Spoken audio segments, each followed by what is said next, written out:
Okay. Ladies and gentlemen, I would like to invite you, or rather I would like to thank you for coming to our press conference, Movement for Democratic Change. My name is Kalpani Fuken. I'm the deputy spokesperson for the party. With me today here I have Dr. Kupe, whom we all know, the acting president for the party. I have in my immediate right the national chairperson, Honorable Morgan Komich. On the right of the president, I have Honorable Mutsuri, the deputy national chairperson.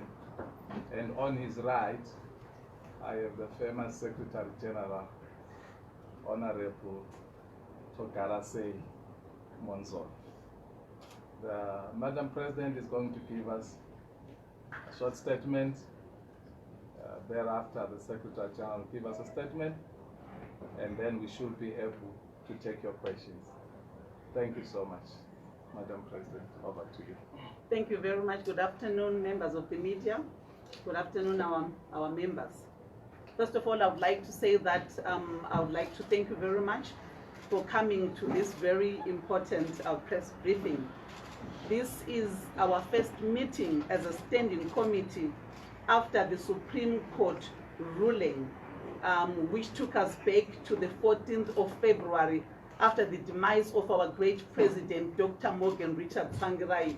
May his soul rest in eternal peace. As the MDC-T, we were founded on the foundation of constitutionalism. We are founded on the foundation of democracy. We are founded on the foundation of non-discrimination. We are founded on the foundation of non-violence. And we met here today as a leadership to say, let us reflect back on what happened and let us correct our mistakes, because in life, it is important that when you make a mistake, you must admit you have made a mistake, but use those mistakes as a stepping stone to success. As you can see, we are gathered here today. These are the founding members of the MDC-T. And I would also like to allude to the fact that most of the members you are seeing here are the real founders from ZCTU. I'm one of those people, together with Honorable Gift Manikire and Honorable Pauline Pariwa, who were tasked by the Zimbabwe Congress of Trade Unions to go and form a political party, together with Gibson Spanda, together with Isaac Matongo, together with our late President Morgan Richard Tsvangirai, together with Nicholas Nzengerere, together with Remas Makuwaza. But the 5 have already departed, and the 3 are sitting here today in front of us. We have got the national chairman, who is a former member of the Zimbabwe Congress of Trade Unions in Matebele North. We have got the Secretary General. He was the legal research officer at ZCTU. We have got Abed Niko Bebe, the organizing secretary, was a member of the Zimbabwe Amalgamated Railwaymen's Union in Bulawayo. We have got Honorable Mpariwa, she was the chairperson of the Women's Advisory Council of ZCTU, and I was the secretary of the ZCTU Women's Advisory Council. We've got Gift Manikire, was the president of PTC. So the people you are seeing here today are the founder members of the movement.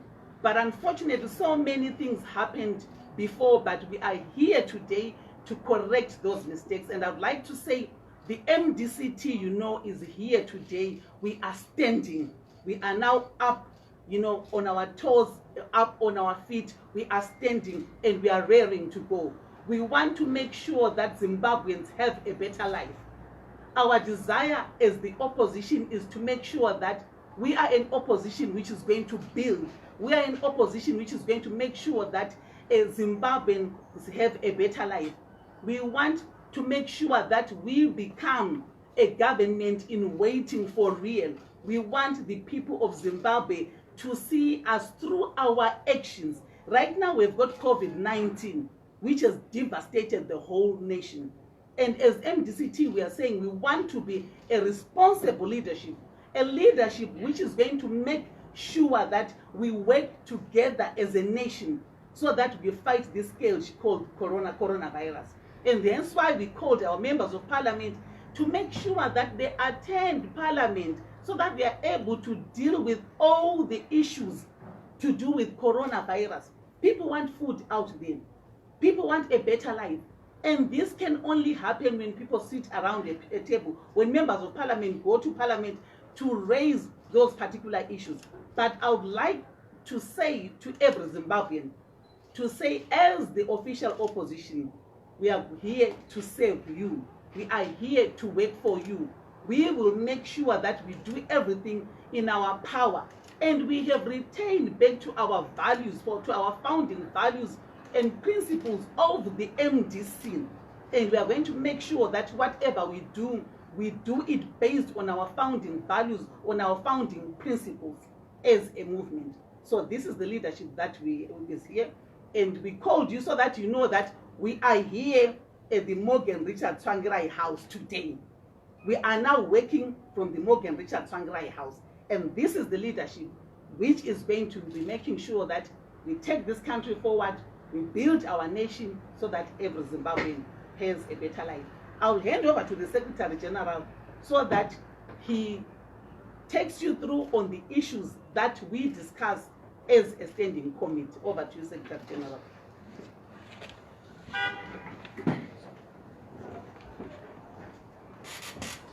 Thank you very much, Madam President, and the members of the National Standing Committee. I would like to start with the co-optations that happened today to the leadership. As you know, some of the leaders left the party to form their own political party.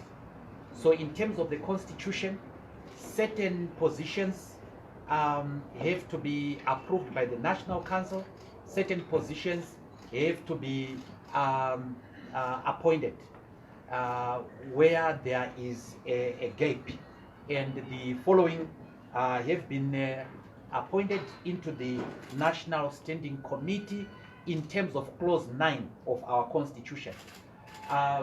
Engineer Elias Mzuri, Senator Mzuri, is the Deputy National Chairperson. Honorable Chimanikire, Gift Chimanikire, the Deputy National Organizing Secretary. As you know, Honorable Abednego Bebe is here and is the National Chairperson. Deputy Treasurer, National Organizing Secretary. Deputy Treasurer General, again, that position is vacant, and it is now being occupied by Chief Ndlovu. Chief Ndlovu was the provincial chairperson for the South African province for the 2014 structures. The Deputy National Spokesperson, Honorable Kalipani Pugen, is now the Deputy National Spokesperson. And the chairperson for the Youth Assembly, as you know, Mr. Epmo Chidziwa of Vondo, is publicly stated that he is no longer a member of the party. So his deputy has taken over as the chairperson of the National Youth Assembly. It is a good surprise, ladies and gentlemen. I can anticipate that. And that person is Shakespeare Mokoi.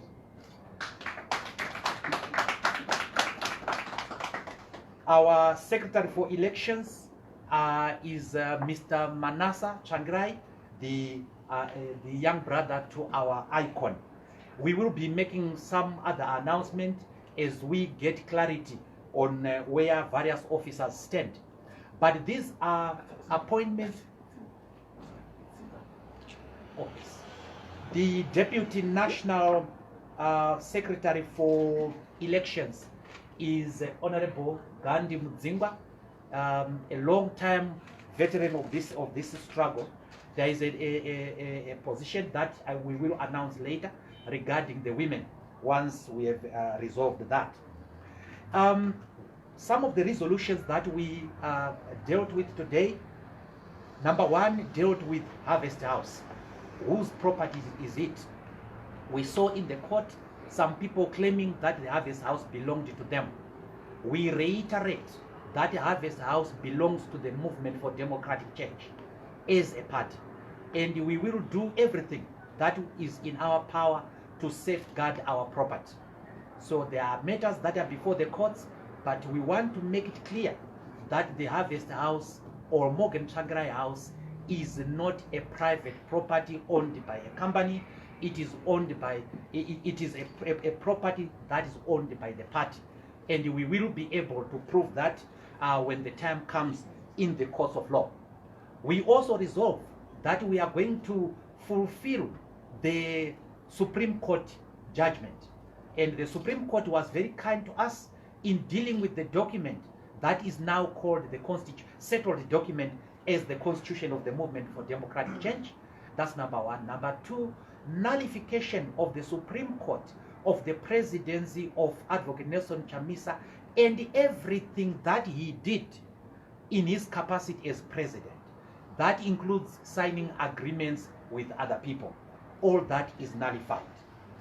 We also discussed the issue of the recalls of councillors as well as members of parliament who have joined other political parties. We are going to proceed with this, but we will deal with this on a case-by-case basis. And as we have said and maintained before, we are not a vindictive leadership. We are not there simply to cause misery to people. We are there to safeguard the interests of the members of the MDC. So those who have joined other political parties cannot continue to represent our members in parliament. We want to reiterate here that the Supreme Court, the High Court, ruled that we can continue with our recalls. In other words, the interdict that sought to stop us from recalling was dismissed by Justice Chitapi. They've appealed against it, but they are appealing against nothing because they did not have the order in the first place. Then the other judgment by Justice Mafusire to say that we cannot replace members of parliament even after the even as we face the expiry of the mandatory 90 days. We have appealed against that judgment.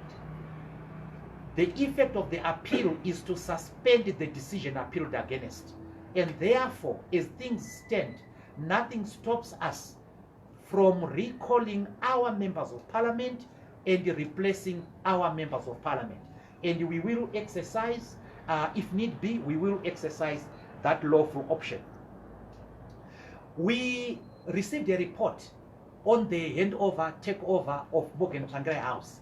And this has been a subject of a lot of propaganda, which has unfortunately sucked in some of the countries in this world because of the images that were broadcast by our colleagues. But this is what took place. The Harvest House on the 4th of June 2020 and at 5 o'clock experienced a handover takeover, which involved security guards at this building. So 3 people came in, new security guards came in to relieve the 2 who were on duty. So they signed the handover takeover in a book that we call the occurrence book. This is the book that is at the reception where we record the handover takeover. It was smooth and it was without incident. And we reiterate that Advocate Nelson Chamisa was informed of that occurrence. That is why in my statement of that day, I referred to him. I referred to the letter that had been written by the acting president to him and specifically referred to him. In all the court papers, he did not file any papers to dispute that. So there was a smooth handover, takeover. Then after about 3 hours, I issued the statement. And after 3 hours after the statement, around 11 o'clock, 10 o'clock, 11 o'clock, Charlton Wende and Denford Ngadziwore and 45 thugs came to this building and tried to enter the building via the back door. They broke the door at the back, and the police who were on patrol intervened and called for reinforcement.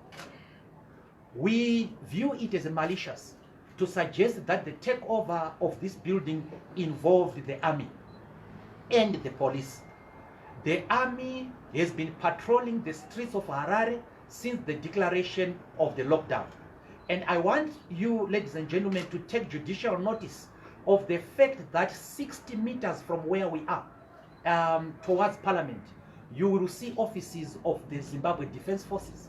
So the army does have its offices in this street, about 60 meters from where we are. And of course, when the noise was generated, they were naturally attracted by that, but they specifically refused to intervene in the dispute. And this was confirmed by the employees of Harvest House who took us to court. Washington Gaga, Zawamwe Shambare, Kudakwashe Matipiri, Edith Minyaka, and others. They took us to court, and they specifically said that the police refused to intervene in the takeover of Harvest House. That is in their affidavit. They also said the army refused to intervene. And these are the affidavits that are before the courts of law. Ladies and gentlemen, we will be announcing, following the resignation of Honorable Obed Gutu, we will be announcing our spokesperson in due course after the consultations have taken place. We also discussed the petition that came from certain members of the National Council who wanted us to hold an emergency National Council. And our attitude is that we will hold the National Council once the circumstances permit gatherings involving these big numbers, because the National Council is 202 people. So we will hold the meeting of the National Council. The President will instruct us regarding the dates once we have received information about the gatherings. So we are going to have that meeting. We are not in a hurry to have that meeting because we had a meeting of the National National Council virtually on the 9th of May, and this meeting had made far-reaching decisions. But should members of the party want their leaders to conduct another meeting, we are open. We want to have this meeting, and we will announce the date in due course. Ladies and gentlemen, as the Movement for Democratic Change, as our president has said, we are now going to be embarking on the reform agenda.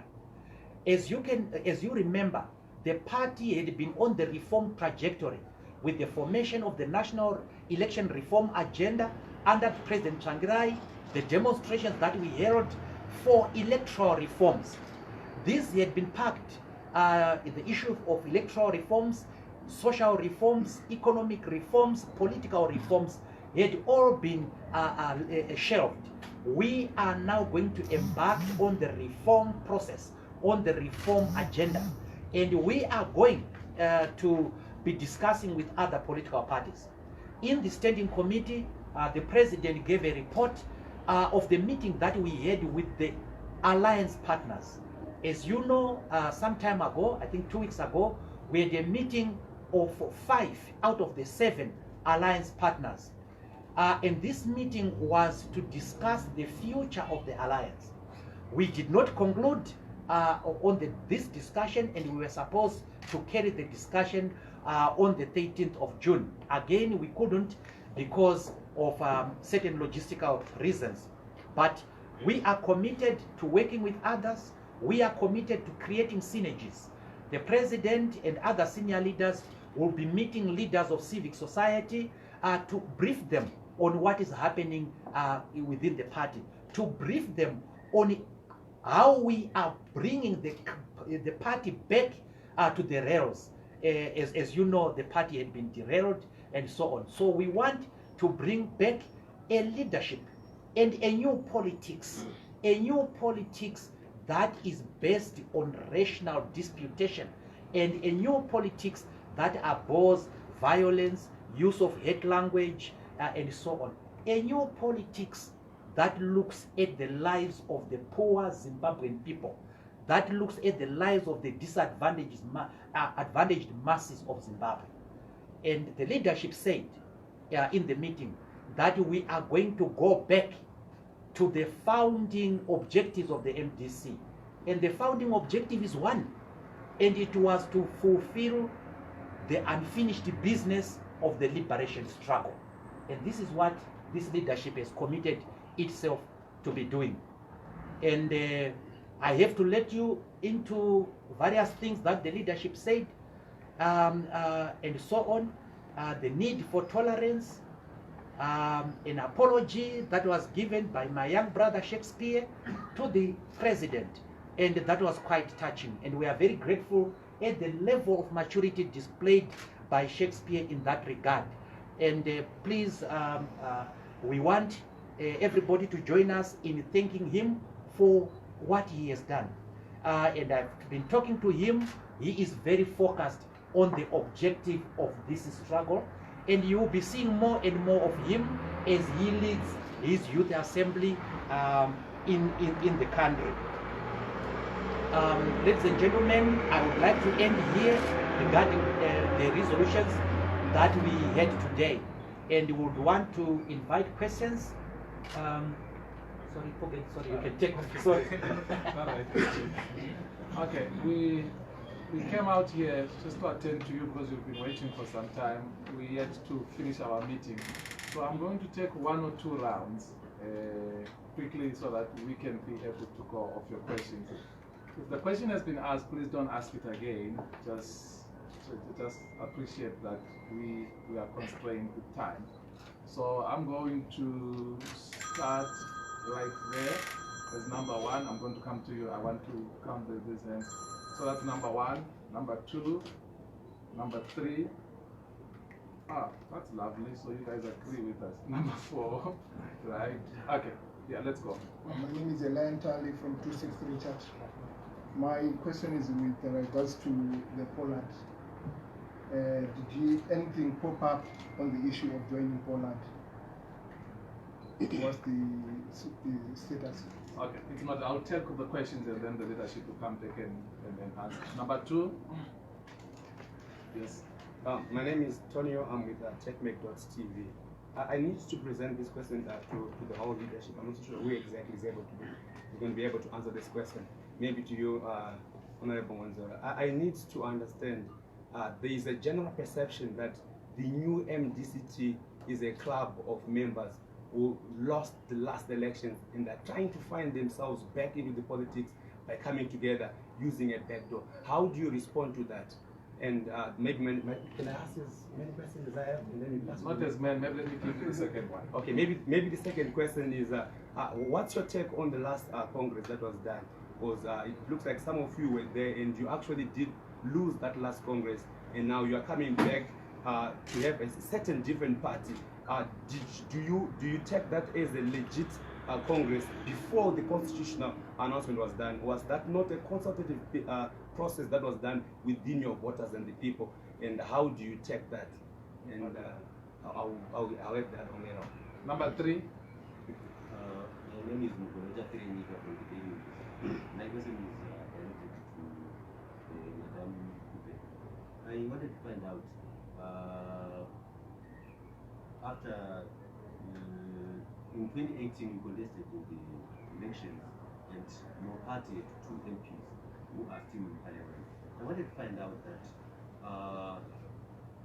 it therefore means now we have 2 parties in parliament, one MDC-T which has 2 MPs, and then the MDC-T which has got the other MPs. How do you separate these 2? Number 4. Yes, my name is Blessed Mhlanga from Heart and Soul TV and Radio. Honorable Monzo, you said that the police were dealing with COVID-19 related issues. Are the police who are parked outside in that truck also dealing with COVID-19 issues? Because we have seen them since the takeover stationed there. Maybe there's a new police station that is outside.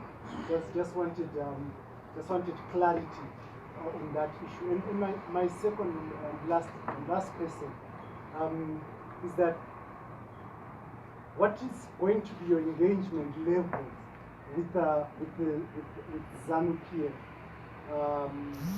Is it because we have seen that you have warmed up, or maybe through Poland, Madam President Kupe has been warming up to ZANU-PF? Is this still the same status quo, same engagement, or you are going to be facing ZANU-PF and seeking accountability, where, for instance, there are serious allegations of corruption? We have not heard you speak about that or against that. So I wanted to understand your relationship this far with ZANU-PF going forward. Thank you. Okay, thank you. And then we'll come for the second round. Over to you, Madam President, the SG. Thank you very much. Let me just say, let me just let me answer on the question of Pollard. We did not discuss that issue today. We discuss other issues. That issue is going to come, and we will advise you once we have discussed about it. Are the police parked there enforcing COVID? Now, I want you to understand that they've been parked there before the takeover. So you cannot say that they parked because of the takeover. They have been parked in the streets for a long period before the takeover, and you must take judicial notice of that. But after the takeover, the peaceful takeover, and the violence that when they tried to initiate, we obtained a peace order. And this peace order was obtained in the magistrate court, and it precluded certain members from coming to Harvest House and causing a breach of peace. It also specifically advised the police to maintain law and order and to make sure that the order is enforced. But the police that you see are not parked at Harvest House. The police you see are parked outside FBC. Just take judicial notice on that. And you have to take judicial notice again that the army has its offices 60 meters from here. And I did ask my colleagues to measure that because I was anticipating your question. And that is the 35 to 40 meters away from this building. We cannot control that. That has nothing to do with us. As far as we can see, they have not disturbed anybody. The engagement levels with ZANU-PF. We are an opposition party, but you will find that we are an opposition party that is going to engage with ZANU-PF in the manner that Morgan Tsvangira's leadership engaged with ZANU-PF. And the engagement with ZANU-PF was multifaceted, multi-pronged. So we are an opposition party. We are going to hold the government to account. We see that some of the members of the press ignored a very beautiful fight that was waged by our MPs in Parliament, and that dealt with the abduction of the girls. It was done, that debate was done by Honorable Tekeshe, Honorable Makonya, Honorable Vincent Tsvangirai, who had been the first MPs to heed our calls to come to Parliament. And I also debated on that. So yes, we are going to engage ZANU-PF in Parliament. We are going to engage ZANU-PF in the political life. But we are going to be advancing the interests of the Zimbabwean people, the real objective why we were formed. We know that there's been a lot of propaganda. You have my young brother Rohanya, who has forgotten that he's a journalist in the first place. Getting into propaganda. This is how he describes us. But what we really are, we are a leadership that is democratic. We are a leadership that is pro-reform. We are a leadership that is pro-change. We are a leadership that is not unnecessarily talkative. We are a leadership that plans. And you will see the leadership here. This is a serious leadership. And if I can just abuse this opportunity, Engineer Mzuri was the organizing secretary in 2008. And in 2008, we won both the presidency and the parliament and local government. and his deputy was Honorable Morgan Comich. They were the people who were in the organizing department, who planned ZANU-PF downfall. The deputy president to Tsvangirai was Madame Coupe. And when Morgan Tsvangirai was forced into exile, she remained the acting president in this country at that period in time. And various of these leaders were doing one work or another. So we have an experienced leadership, a mature leadership, and so on. My friend from the lovely TV, thank you very much for that question, which deals with people lost in Gweru. And I've heard people continuing saying that Mr. Monzora, you lost in Gweru. The same people don't say that Mr. Chamisa lost it to me in Harare in 2014. So when you trace the history of defeat in elections, don't be selective. I also beat him. I also won at one point in time. That's not an important point. But what is the important point? The important point is that before we went to Gweru, the matter of Mashawire was heard in the High Court before Justice Mushore in March. In the standing committee, I then urged my colleagues to stop the Congress in Gweru. I was overruled. And democracy is the dictatorship of the majority. But I gave my legal advice. It was not listened to. On the 8th, I think, of May, Justice Mushore delivered a judgment which had far-reaching consequences on the leadership. I made two suggestions. The first suggestion was that we cancel the Congress altogether. The second suggestion was that we convert the Gweru Congress into an extraordinary Congress. And in that regard, we had to change the Electoral College. Again, we were in the minority. And yes, I did contest in Gweru, well knowing that this was a waste of time. And I did tell my colleagues that it was a waste of time. History has absolved me. We are not here because of a loss in an election, in a Congress that was nullified. We are here because the Supreme Court of Zimbabwe has ruled in favor of one of us. And that one of us is Elias Mashavira, who was our organizing secretary for Gokwe district. He was proven right by the courts. Because we are not an arrogant leadership, we are going to listen to people who have won in the court cases. We are not condescending towards him. So we are going to do the correct thing. We want constitutionalism. We want people to respect the rule of law. And this is what binds us. And this is what we want to do. And if you trace our history, each one of us here, you will find that it is a history which deals with constitutionalism, human rights, and the rule of law. And this is the passion that we are simply following. Okay. Thank you very much. All right. Sorry, Madam President. First of all, I would like to say that the MDC is an organization which has a constitution. This constitution was written by us.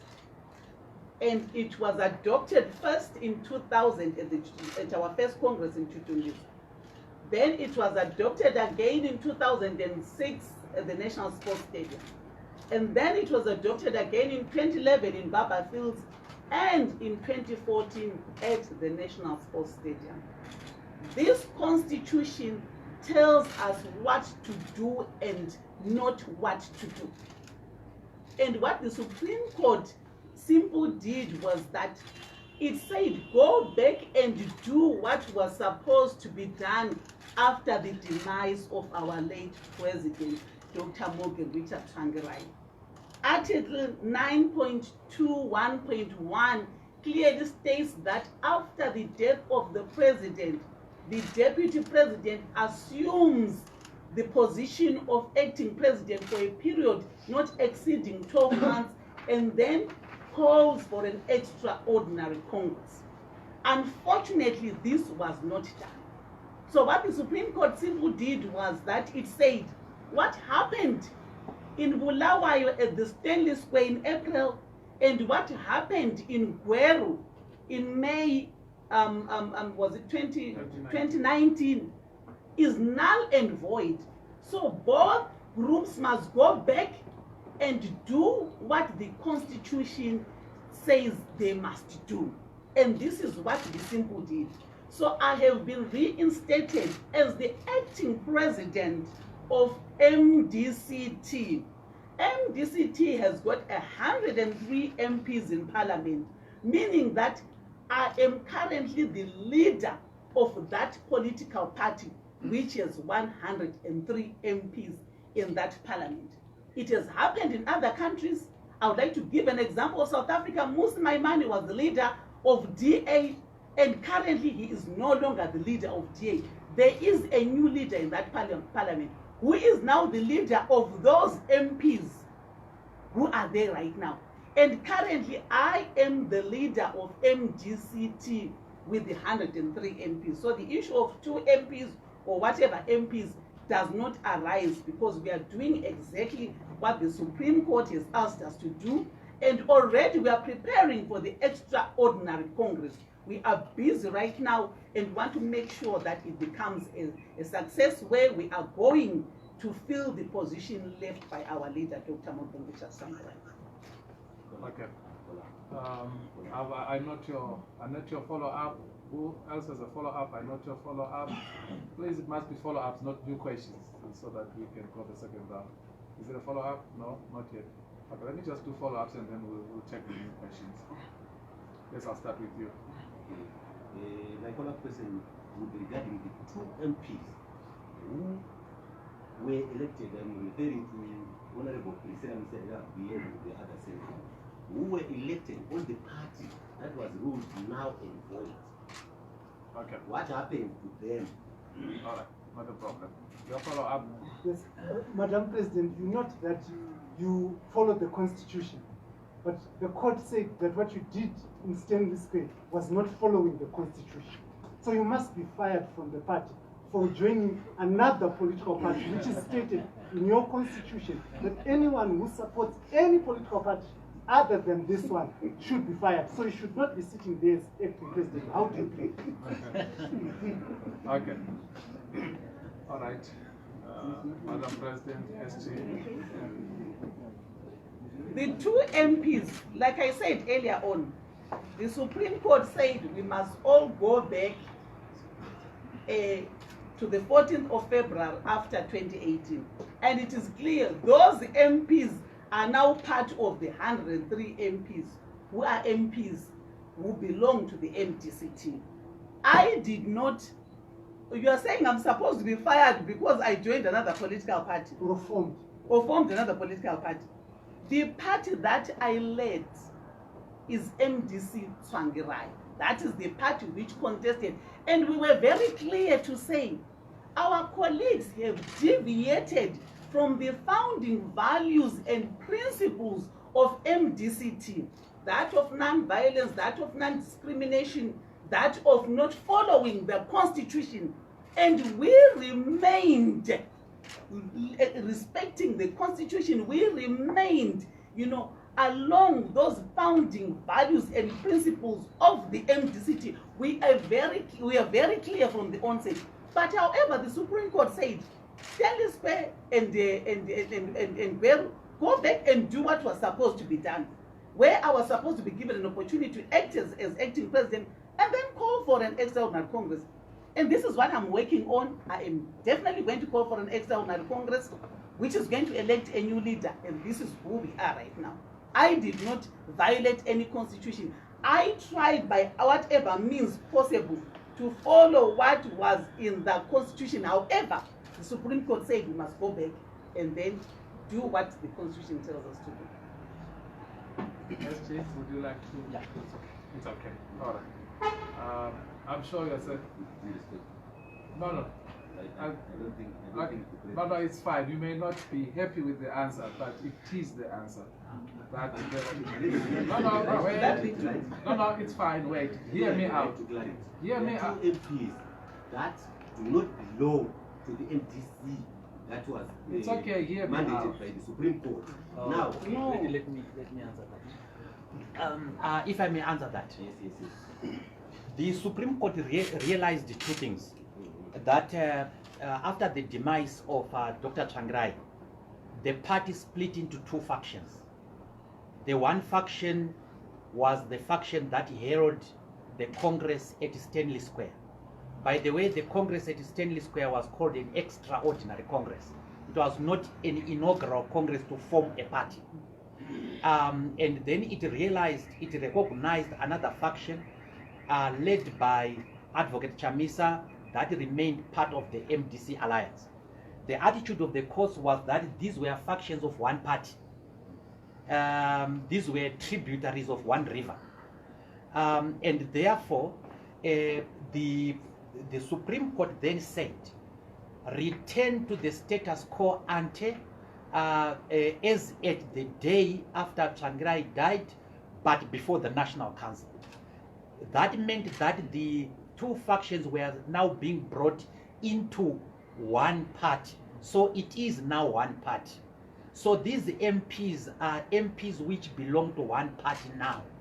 And they belong to the group which had more members of parliament. They are now one. That is why this party is now being led by the one president who is presiding not over a faction, but over a united party with all its assets, including Harvest House, all the offices across the country, and the MPs and the councillors.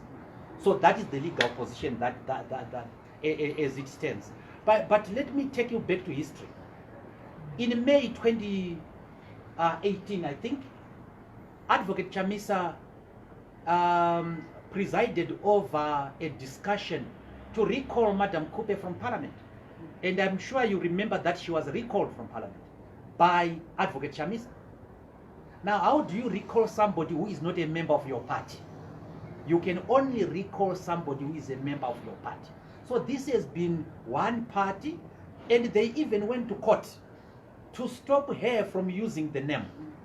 And Justice Bere ruled that because it was a faction, it cannot bar another faction from using the assets of the party, including its name and its constitution.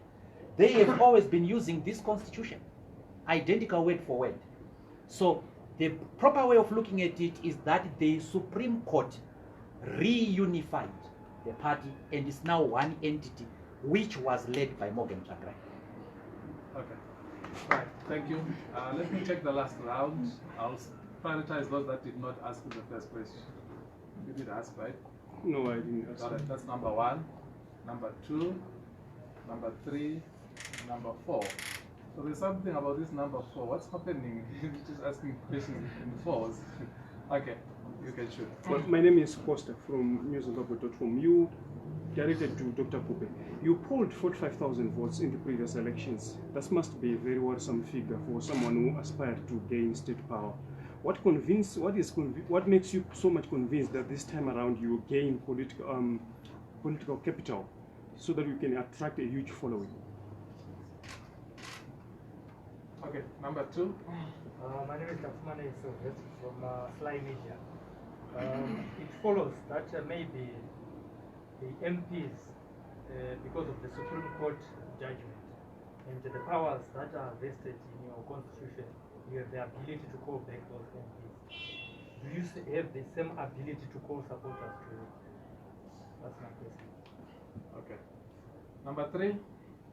Yes. Well, Tony again from Checkmate TV. I'll direct my question back to Madam Kupe this time around.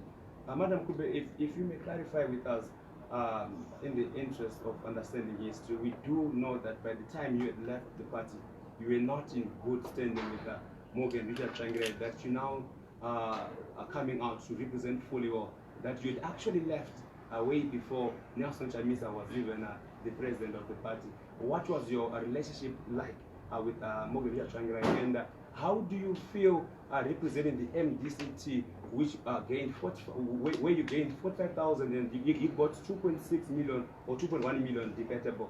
how does that make you feel to then say that you represent all these 110 MPs when these people are definitely denied you during the polls recently? How does that make you feel to say you lead them now? Number 4? No, number 4. My name is Anyway Yotam. I'm a freelance journalist. My question is directed to Senator Monzora. You are referring to the late Shangirai and the Supreme Court judgments. How about the electorate? Are you going to take them to Supreme Court or the late Shangirai's bill? Okay, thank you. So you asked your question, did you? Just one last. Sorry? Are you going to give us another round? Yeah, we'll come for more parts. Is it one extra? Yeah. Okay. Okay, we need to, after this we... Yes, yeah, that's the last one. Okay, this is the last one, so just shoot it. Well, there's a video that circulates on social media where you visited Morgan Tsvangirai's tombstone a couple of weeks ago. There have been reports and allegations that you were there for rituals. Would you like to take this opportunity to clarify what exactly was going on there? Okay. All right, Madam President, SG. Thank you very much. I want to start with one unscientific question that is being asked. And this unscientific question is what happens to the supporters? That Nelson Chamisa has more supporters than everyone. Now, and you go to the 2.1 million, 2.6 million debatable. Now, can I answer this by a rhetorical question? And the rhetorical question is that, did the MDC-T in the alliance not campaign as a unit? In other words, did we, Wamuzuri, Wakomichi, myself, not campaign in that election for that 2.6 million votes? And how much of that do you give to us? How much do you attribute to us? So you may and how why do you say we contributed 0? I went and contested in Manicaland. That is the zone that I was given to contest to campaign. Sorry, to campaign for the president and the MPs. And in Manicaland, Nelson Chamisa polled 296,000 votes. To Mnangagwa's 292,000 votes. A difference of 4,000 votes. MDC Alliance won the presidency in Manicaland. How much of that do you attribute to my efforts and the efforts of the other comrades? Now, when we deal with political parties, we are not dealing with individuals. We are dealing with the institution. Now, the institution. Wait, sir, we'll give you an opportunity. Just let him. So they are institutional votes. But again, another unscientific part of your assumption is that you have carried the census and you have found us with no support. Wait, because we have a surprise for you. We do have the support. And you will see when you conduct our Congress that we do have the support. Now, you were told by Watchman Ngube, who, by the way, polled something sometime, okay? You were told by Watchman Ngube that we would form a quorum at the Congress. And surprise, surprise, we have surpassed that by people who have confirmed to want to come to the Congress. And again, we were told that we will never be at Harvest House. We will never take this building. And where are we? We were told that we will not win a single case. Where are we? We were told that we will not be able to recall. Where are we? Why do you underestimate us, my brother? Remember, this is the leadership that handed ZANU-PF its first uncontested defeat. Not just ZANU-PF, ZANU-PF of Mugabe. Now, I just want to, I know the president will answer it herself, but I just want to go to the unscientific part about what was stated about what happened in Buera. About 5 minutes after we had left the homestead, Petsai Ruhanya tweeted that people were chanting Chamisa's name at Changrai's graveside, and that a video was coming to prove his allegations. Up to now, I'm waiting for that video. Up to now, you have not seen that video where his name is being chanted.